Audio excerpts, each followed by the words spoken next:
지난주 우리는 우리 마음이 영적 싸움터라는 것을 살펴보았습니다. 우리가 우리 마음에 관심이 없으면 없을수록 어떻게 된다고 말씀드렸습니까? 사단이 우리 마음에 와서 여러 가지 행패를 부리기 굉장히 좋은 환경이 된다고 말씀드렸습니다.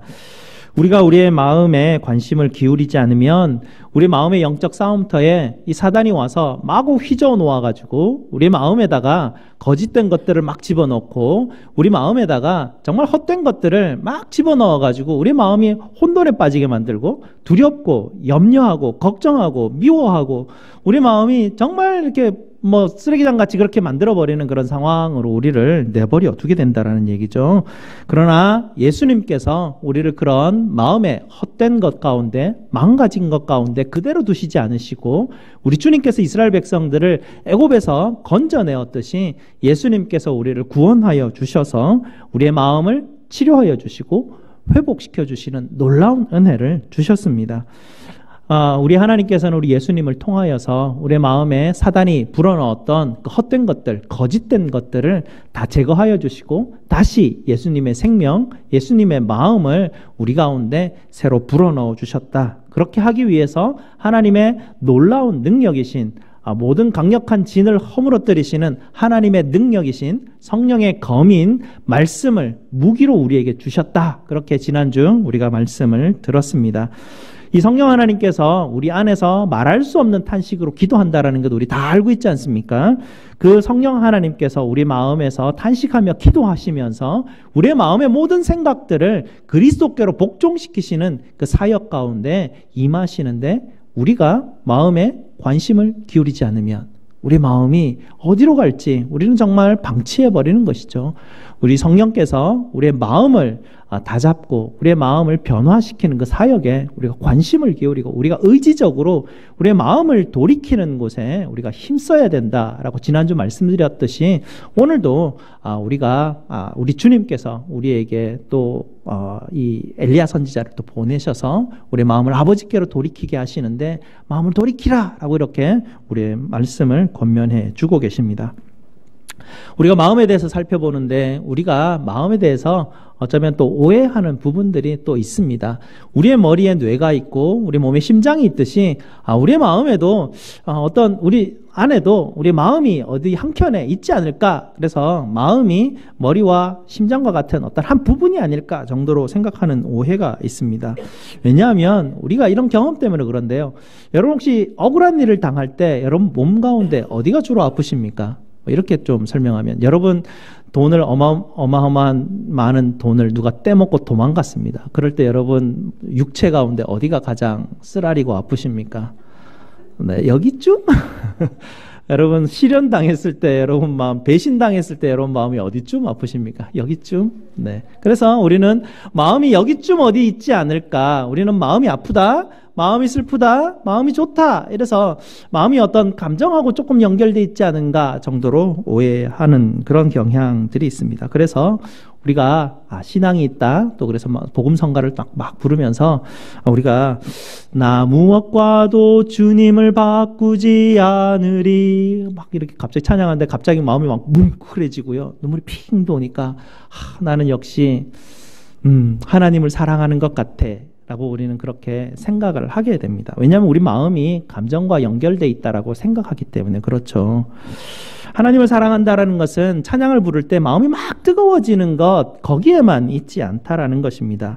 성경이 마음이라고 말할 때는 그 마음이 우리 몸 안에 한 부분을 이야기하는 것이 아니라 마음은 우리의 지성과 우리의 감정과 또 우리의 그 의지를 다 합쳐서 이것을 성경은 마음이다. 우리 전부가 마음이다. 라고 그렇게 표현하고 있습니다. 그래서 성경은 우리에게 마음을 다하여서 하나님을 찾으라. 마음을 다하여서 하나님을 사랑하라. 마음을 다하여서 하나님의 계명을 들으라.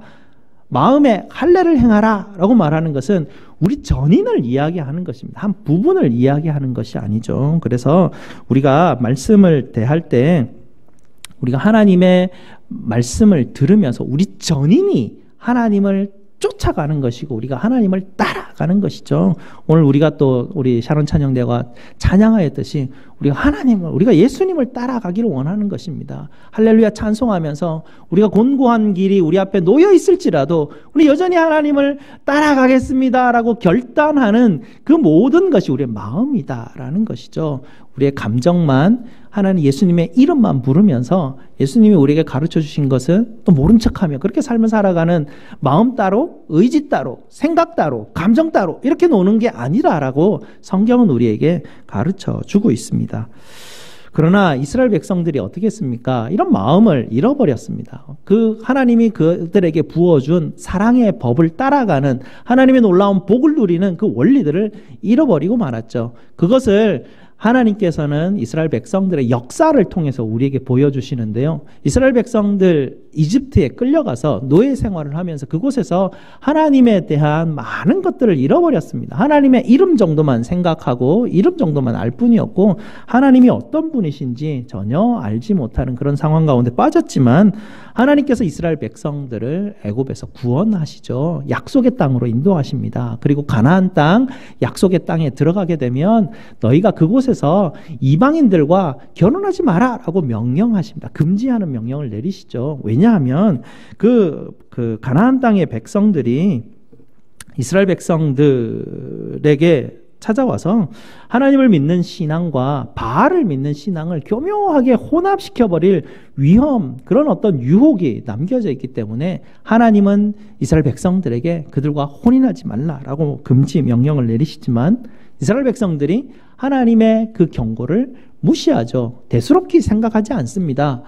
40년 동안 쭉 삶을 살아오다가 갑자기 밭을 갈아야 되고 작물을 심어야 되고 그곳에서 추수를 하는 그런 모든 삶의 패턴이 완전히 바뀌어버리는 어떤 그 생활로 들어오게 되면서 농사법을 배워야 되죠. 땅을 가는 걸 배워야 되죠.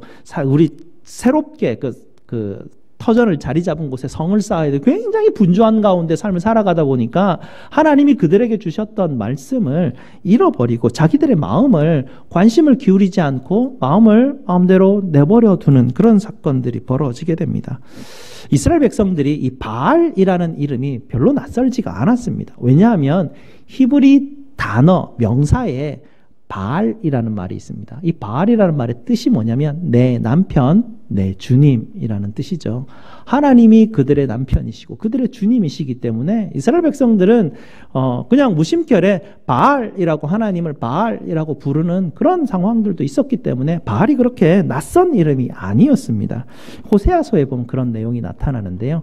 호세아 선지자가 하도 이 이스라엘 백성들이 하나님과 바알을 혼합해서 혼용해서 혼돈하고 있으니까 더 이상 바알을 너희 남편이라는 단어로 쓰지 마라. 너희 내 주님이라는 단어로 바알이라는 단어를 이제 쓰지 마라 라고 그렇게 금지하게 되죠. 오히려 이쉬라는 남편이라는 다른 단어를 너희가 사용해라. 이제는 더 이상 하나님과 바알을 이렇게 단어조차도 혼합해서 너희가 혼동하지 마라 라고 그렇게 말하는 걸 보면 이스라엘 백성들이 바알을 여전히 사용하는 단어였고 그것 때문에 오히려 굉장히 혼돈스러웠다라는 것. 특별히 이스라엘 백성들이 하나님에 대한 지식을 잃어버리면서 더 그런 일들이 심하게 벌어졌다라는 걸 알 수가 있습니다. 가나안의 이방 여인들 굉장히 매력적으로 보였었던 것 같습니다. 그들과 함께 결혼하는 일이 잦아졌고요. 그들이 시집 오면서 바알 신상을 가져오면서 이스라엘의 남자들에게 이렇게 설명합니다. 여보, 당신 바알이라는 분은 엘이라는 분의 아들이에요. 엘로힘이죠. 하나님의 아들이라는 얘기죠. 그들이 바알이 하나님의 아들이구나. 하나님이 누군지 까먹고 난 다음에 이 여인이 와서 자기가 사랑하는 여인이 뭐라 그러니까 여호와 하나님이 이 바알이라는 사람 아들이 여호와 하나님의 아들이구나. 그리고 이 바알이라는 신은 정말 우리에게 큰 전능자이고 이 땅의 주인인 그런 신입니다. 이 신이 해를 다스리고 수확을 풍요롭게 거둘 수 있도록 해주는 그런 신이 바로 바알입니다. 그리고 바알은 그 뱀 리워야당과 싸우는 정의의 신이고 신이고 죽음의 신 모토와도 싸우는 그런 정의의 좋은 신입니다. 선한 신입니다. 모토와 싸워서 그가 죽음을 당했지만 그럼에도 불구하고 그가 다시 부활해서 생명의 신이 된 사람이 바로 이 바알입니다 라고 소개를 합니다. 그러면서 뭐라고 말하냐면 겨울이 되면 생명이 다 죽는 것은 바로 이 바알이 모트 신과 싸우다가 죽었기 때문이고, 봄이 되면 세상에 새로운 생명력이 태어나는 것은 바로 이 바알 신이 다시 부활해서 생명력을 불어넣기 때문에 이런 현상들이, 자연에 이런 현상들이 일어나는 것입니다 라고 설명하니까 이 남자들이 와, 정말 그렇네. 바알이라는 신이 정말 하나님의 아들로 우리 가운데 왔네. 야, 이 바알을 섬겨야 되겠네. 혹 하고 이렇게 그냥 다 넘어가 버리는 그런 상황이 이스라엘에 그냥 만연해지는 것입니다. 그런 일들이 이 아합 왕과 이세벨 여왕, 유명한 사람들이죠. 이 시대에 와서 아주 그냥 완전히 그 나라 전체가 뒤집어지는 그런 일들이 벌어지게 됩니다. 이 아합 왕과 이세벨의 어떤 그 정책으로 말미암아서 정치 지도자들이며 종교 지도자들이 전부 다 나서서 바알 신당을 온 나라에 짓게 만들고 온 백성들이 바알은 참 신이다라고 그렇게 섬기는 그런 일들이 벌어졌습니다. 마음을 완전히 바알에게 뺏겨버리고 마는 사건이 아합과 이세벨 시대에 일어났죠. 그러고 난 다음에 그러면 뭐 바알을 섬기는데 뭐가 잘못됐냐라고 뭐 질문할 수 있지만, 우리는 누군가를 예배한다면 그 예배하는 존재를 사람은 닮아갈 수밖에 없습니다. 이스라엘 백성들이 하나님을 닮아가던 백성들이 바알을 쫓아가면서 바알을 닮아가기 시작합니다. 바알을 닮아가면서 이스라엘 전체 사회에 어떤 현상이 벌어지는지를 우리가 찾아볼 수 있는데요. 우리가 잘 아는 그 엘리야 선지자가 바알 선지자 450과 또 그 갈멜산에서 일어났던 그런 일들을 우리가 알고 있지 않습니까? 그 장면을 한번 기억해 보시면 이 바알신이 잠을 자고 있는 바알신을 깨우기 위해서 그 450명의 그 바알의 선지자들이 어떤 행동을 취했는지 여러분들 기억 한번 해보시기 바랍니다. 그들이 황홀경에 빠져가지고 막 노래를 부르면서 소리를 지르면서 자기 신을 깨우고, 또 그들의 예배 의식 가운데 자해를 하게 합니다. 막 피를 흘려가지고, 왜냐하면 그 바알 신이 그런 어떤 헌신을 요구하기 때문에 그런 어떤 행동들을 했다라는 것이죠. 이런 어떤 부분들을 보면서 이 신이 가지고 있는 그 신을 닮아가는 모습들이 그들의 심령 가운데 마음 깊숙하게 이렇게 심겨지는데요. 신의 어떤 요구를 우리가 구하기 위해서 그에게 굉장히 많은 것들을 바쳐야 된다라는, 헌신해야 된다라는 그런 의식들이 그들 가운데 자리를 잡게 되는 것이죠. 그래서 바알을 위해서 인신제사를, 자기 아이들을 인신제사를 드리기까지 여러 가지 갖가지 요구에 대해서 그들은 반응하게 됩니다. 그들이 가장 좋은 것을 내어놓고 그들은 풍요의 그 응답을 받기 위해서 그런 행동들을 하게 되죠. 그러고 나니까 이 사회는 어떻게 됩니까? 그들이 원하는 것을 갖기 위해서 뇌물을 쓰는데 주저하지 않는 사회가 되는 것입니다. 그들은 여러 가지 부정과 부패가 일어나는 것, 무언가를 가지기 위해서 당시 그 제국들이 가지고 있는 피라미드 시스템이죠. 계층들입니다. 밑에 계층에서 다음 계층으로 올라가기 위해서 그 다 위에 있는 계층에 있는 누군가의 눈치를 봐야 되고, 그에게 무언가를 베풀어야 되고, 그의 어떤 좋은 것을 바쳐야 되는, 그러면서 계층을 상향하는, 그것이 그들의 인생의 전체 목표인 그런 이스라엘 백성들의 사회가 점점점 변화되고 타락하기 시작하는 것이죠. 자기 동료를 배신하는 것이 정당한 일이고, 왜냐하면 다음 계층을 올라가기 위해서 다들 그렇게 살아가기 때문에, 바알이 그런 삶을 추구하고 있기 때문에 이 백성들도 그걸 닮아가는 것입니다. 옳은 말을 하는 사람 쥐도새도 모르게 죽어나가는 사회가 그런 사회였습니다. 하나님에 대해서 옳은 말을 하는 수많은 선지자들이 이세벨에 의해서 도륙당하고 죽임당하는 일들이 있었죠. 오직 바알에게만 잘 보여야만 출세하는 그런 사회가 되어버리고 말았습니다. 바알을 쫓아가면서 그런 사회로 변해갔다라는 것이에요. 하나님이 부르신 하나님의 백성인 이스라엘, 그 사회가 이제는 더 이상 하나님을 사랑하고 이웃을 사랑하는 원리가 적용되지 않는 그런 사회로, 완전히 타락된 사회로 바뀌었다라는 이야기입니다.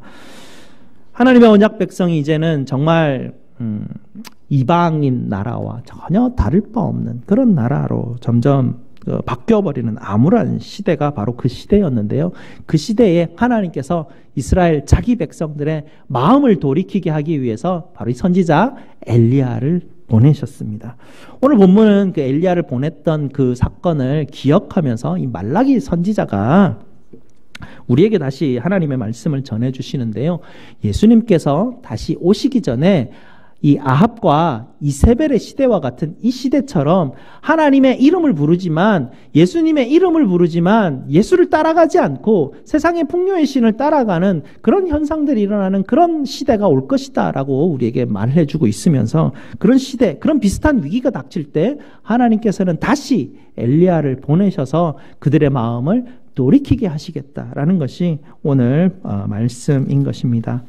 하나님의 백성들이 모인 곳에 더 이상 하나님의 말씀이 적용되지 않는 현상, 하나님의 이름을 부르는 사람들이 하나님을 믿지 않는 사람들보다 더 도덕적으로 타락하는 그런 세대가 오겠다라는 것이 말라기 선지자의 예언입니다. 지금 이 시대가 그렇지 않습니까? 하나님께서는 그 시대가 오면 다시 선지자 엘리야를 보내셔서 그가 아버지의 마음을 자녀에게로 돌이키게 하시고 자녀들의 마음을 그의 아버지에게로 돌이키게 할 것이다 라고 그렇게 말씀을 주셨습니다. 이 바알은 역사 속에서 끈질기게 영향력을 미치게 되는데요. 그리스에서는 제우스 신으로 변하고, 또 로마 시대는 주피터 신으로 변하고요. 또 노르웨이나 유럽 같은 경우에는 토르라는 신으로 변하게 되고, 여러 가지 그런 어떤 이름을 바꾸어서 변화되게 되지만, 사회에서 일어나는 모든 현상들과 그들의 타락의 모습은 다 그 신의 모습을 닮아가게 됩니다. 권력을 갖춘 그 신에게 무언가를 바치면서 사회 구조가 그렇게 되어갈 수밖에 없었다라는 것이죠. 지금 이 시대는 신의 이름을 부르진 않지만 여전히 돈과 권력이 그 신의 역할을 대신하는 그런 사회를 우리가 살아가고 있습니다. 우리 말라기가 말씀한 대로 지금 이 시대 예수님의 이름을 부르는 성도들이 있지만 여전히 예수님의 이름과 세상의 풍요의 신을 함께 혼합하여 섬기는, 교묘하게 섬기는 그런 일들이 여전히 일어나는 시대를 우리가 살아가게 됩니다. 오늘 오후에 또 우리가 신명기를 개관하면서 우리가 한번 살펴볼 텐데요. 신명기 28장을 보게 되면 우리가 정말 좋아하는 말씀이 있습니다. 28장 초반부에 나타나는데 여러분 다 잘 아는 말씀이에요. 들어가도 복을 받고 나가도 복을 받고, 너희 떡강주리가 복을 받고, 너희 밭이 복을 받고, 너희 염소와 소와 양떼 새끼들이 다 복을 받고, 너희가 성읍에 가도 복을 받고, 너희가 밭에 가도 복을 받고, 이 말씀이 그 신명기 28장에 나오는데요. 우리는 그 말씀이 너무 좋은 말씀이에요. 와, 하나님 나에게 이런 복을 주십시오 라고 이렇게 그 복을 구하는 풍요의 복이지 않습니까? 이 복을 구하는 어떤 그런 참 그 경향들을 가지게 되는데요. 하나님을 제대로 아는 사람은 이 신명기 28장에 나타나는 이 복이 신명기 4장에서부터 신명기 27장까지 하나님의 말씀을 온전히 순종하는 사람에게만 주어지는 복이라는 사실을 모르고 앞에 거 딱 빼먹고 뒤에 있는 그 풍요의 그 말씀만 붙들고, 이 말씀 붙들고 있으면 내게 이런 복이 올 거야 라고 생각하면서 세상의 풍요의 신이 원하는 대로 따라가는, 하나님의 이름을 부르지만 실상 우리가 추구하는 것은 세상을 추구하는 이 이세벨의 시대와 똑같은 시대에 일어나는, 하나님을 오해하고 우리의 마음을 하나님 앞에 기울이지 않으면서 우리의 마음이 다 뺏겨버리는 그런 현상들이 여전히 우리 교회 가운데 살아있게 됩니다. 우리 교회는 그렇지 않죠. 네, 우리 교회는 정말 우리 장로님 말씀하셨듯이 우리가 작아서 더 귀히 여기게 되고, 세상의 큰 교회들은 정말 이런 현상들이 많이 나타나는 것을 보게 됩니다. 예수님 말대로 따르지 않음에도 불구하고 어떤 마법의 힘이 작용해서 내가 이걸 붙들고 있으면, 내가 뭔가를 하게 되면, 내가 신에게 뭔가를 내가 이렇게 내 중요한 무언가를 이렇게 드리게 되면 갑자기 내가 원하는 무언가가 갑자기 짠 하고 나타나는 그런 것을 기대하는 신앙들을 우리는 가지게 되죠. 내가 기다리다 보면 하나님이 어느 순간인가 내게 능력 주실 거야 라고 그냥 막연하게 우리는 생각하게 됩니다.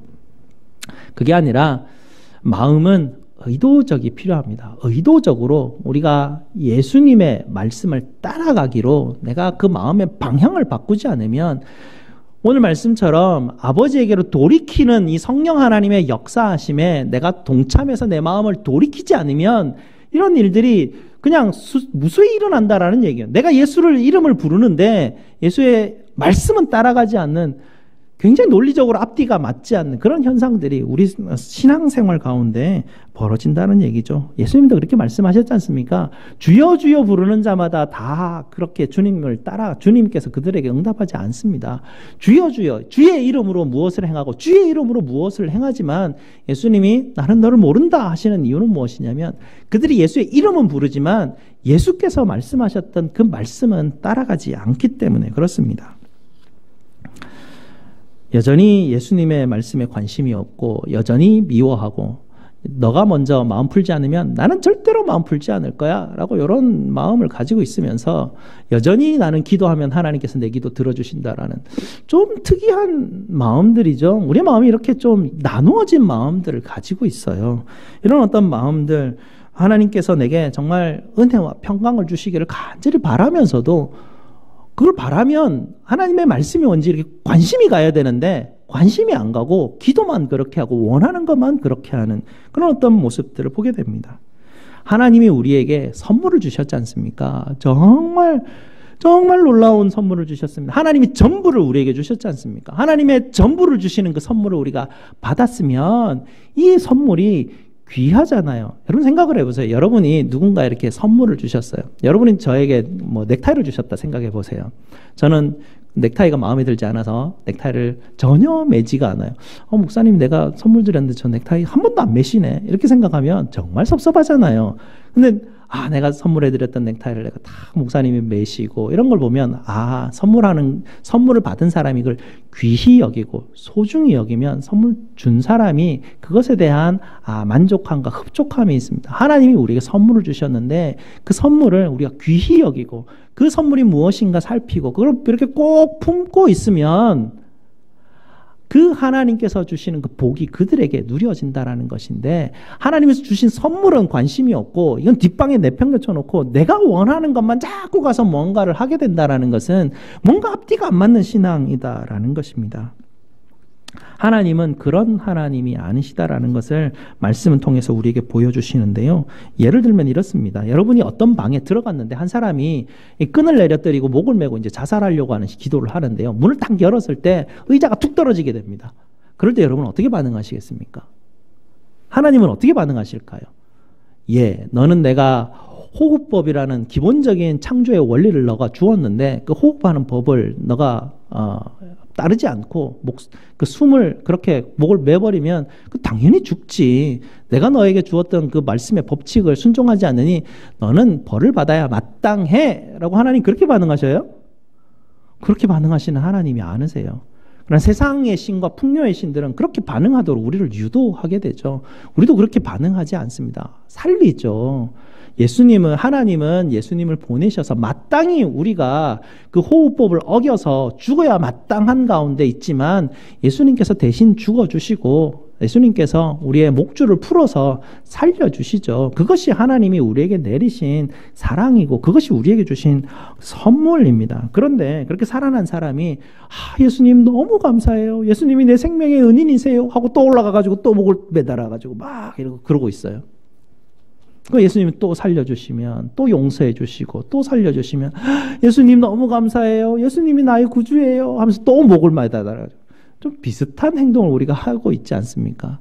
그런 어떤 앞뒤가 맞지 않는 행동 가운데 있지만 성령 하나님께서 말할 수 없는 탄식으로 우리에게 찾아오셔서 우리에게 마음을 두드려 주시고 네 마음에 내가 관심이 있다고 말씀하시기 때문에 계속해서 하나님이 내 마음, 내 전인에 하나님이 관심이 있으시구나. 그리고 내 마음에 찾아오셔서 이제는 사단이 내 마음에 넣어주었던 하나님과 세상의 풍요의 신을 혼돈하게 만들었던 그리고 내 마음 가운데 넣어줬던 거짓된 것들, 내 마음에 넣어주었던 그런 어떤 헛된 것들, 이런 것들을 성령 하나님이 하나씩 제거하시려고 이렇게 쿡쿡 찌를 때마다 우리가 이렇게 막 좋다 이게 아니라 아파요. 그럴 때마다 굉장히 불편해요. 삶이 자꾸 틀어지기 때문에 내가 쭉 살아왔던 내 마음에 돌과 같은 마음이 이렇게 뚝 이렇게 왔으면 편한데 살았던 대로 안 사시고 돌을 자꾸 깨부시니까 마음이 자꾸 이렇게 움츠러들고 막 뭔가 이렇게 나아가는 길이 맞지가 않아요. 그런 공고한 일이 있을지라도 우리에게 주어진 신앙의 그 축복과 신앙의 능력은 바로 믿음이죠. 우리가 그럼에도 불구하고 우리가 예수를 따라가기로 결단하는 것이죠. 그것이 믿는 믿음인데요. 그걸 믿는 이유는 뭐냐면 그렇게 가는 것이 내게 위험한 일이 아니라 그렇게 하나님이 내 굳어진 마음의 돌을 깨시고 예수 그리스도의 생명의 마음을 내게 주시는 것이 이게 살 길이라는 것을 믿기 때문에 이것이 곤고한 기름에도 불구하고 예수 따라가는 것으로 결단하고 예수님의 말씀을 내가 순종하기로 결단하는 것입니다. 내가 사람 사랑하고 내가 낮아지고 손해보고 섬기는 거 정말 이 땅 가운데서 너무 바보 같은 일이짐에도 불구하고 그런 바보 같은 일 가운데로 들어가는 것이에요. 그 들어가는 것 가운데서 어떤 현상이 벌어지느냐? 하나님이 약속하신 축복들이 내가 들어가도 복을 받고 나가도 복을 받고 떡광주리가 복을 받고 성읍에서도 복을 받고 너희가 밭에 있을 때도 복을 받는 그런 현상들이 이상하다. 이 세상에서는 이렇게 살아서는 복을 받는 게 아닌데 예수님의 길을 따라갔을 때 이런 일들이 벌어지는구나라는 것들을 우리가 경험하게 됩니다. 한 사람 한 사람이 손해보고 낮아지면서 그 사람의 말에 귀를 기울이게 되고 저 사람이 뭘 아파하는지를 우리가 알지 않습니까? 건드리지 마세요. 아픈 부분들을. 그 사람 싫어하는 걸 건드리지 마세요. 굳이 싫어하는 거 알면서도 가서 쿡쿡 찔러가서 싫어해서 화내게 만들고 열받게 만들고 그럴 이유가 없지 않습니까? 같이 살아가는 부부가 같이 살아갈 때에 오랫동안 살아가면 뭘 아냐면 저 사람은 이런 말을 하면 정말 싫어할 거야, 화를 낼 거야 라는 걸 알아요. 그러니까 그 부분에 대해서 이제 부딪히기 싫으니까 뭐 싸우기도 쉽고 이제 지치니까 뭐 그런 마음으로도 있지만 사랑하는 마음이 생기면 저 사람은 평생 저거를 고칠 수 없을 거야. 내가 품고 살아야지. 이러고 품고 살아가게 되는 것이죠. 그러면서 그 사람의 그 부분을 건드리지 않아요. 그러면서 서로 자꾸 닮아가면서 점점점 그런 부분들이 녹아지게 되고 마음이 녹아지게 되면서 자라가게 돼요. 근데 이 시간이 얼마나 걸려요? 여러분 평생 살아보니까 얼마나 걸려요? 그러기 되기까지. 오래 걸리잖아요. 두 사람만 살아도 그래 오래 걸리는데 우리 공동체로 살아가잖아요. 더 많고 복잡한 이슈와 여러 가지 다이내믹한 일들이 이 안에 막 있게 돼요. 오래 걸려요. 어떻게 보면 예수 믿는 사람이 어떻게 저럴 수 있을까라고 하지만 오래 걸리는 게 정상이에요. 생명이라는 것은 그래 갑자기 막 태어나고 갑자기 막 자라나고 이러지 않아요. 정말 천천히 일어나게 돼 있어요. 그러니까 하나님은 우리에게 오래 참으신다 그러시잖아요. 하나님이 우리가 오래 참으시는 거죠. 하나님의 자비와 하나님의 사랑이 풍성하시고 우리를 징벌하지 않으시고 오래 참는 이유는 우리가 자라날 것을 하나님이 믿으시기 때문에 그러셔요. 하나님이 우리를 신뢰하시고 우리를 붙들기 때문에 그러시죠. 그래서 하나님이 우리에게 이렇게 오늘 말씀에도 너희가 마음을 돌이키지 않으면 내가 찾아가서 너희를 저주하고 너희를 벌할 것이다 라고 말씀하시는 그런 톤이 아니에요. 아니 자기 사랑하는 그 아들이 목매가지고 지금 죽어가고 있는데 하나님이 와서 너 자꾸 그럴 거야 그럼 너 죽게 내버려 둘 거야 라고 말하지 않지 않습니까? 너무 사랑하기 때문에 끝까지 찾아오셔서 끝까지 돌이키게 만드시기 위한 것이 하나님이 우리에게 행하시는 사랑과 은혜입니다. 우리가 그 사랑의 하나님을 우리가 조금만 쳐다보고 조금만 나아간다면 우리의 마음을 돌이키게 되죠. 사랑의 하나님을 바라보게 되면서 그 사랑의 마음이 내 마음에 있구나라는 걸 알면서부터 시작하면서 예수님의 말이 따라가지기 시작해요. 그게 내 마음에 박히기 시작하고 자라가기 시작하죠. 그게 사랑의 공동체에서 일어나는 놀라운 하나님의 능력인데요. 그를 통해서 하나님이 이 땅 가운데서 복의 통로로 사용하신다라고 그렇게 하십니다. 그 복의 통로가 되는 저희 제1장로교회 공동체가 되기를 주님의 이름으로 축복드립니다. 기도하시겠습니다.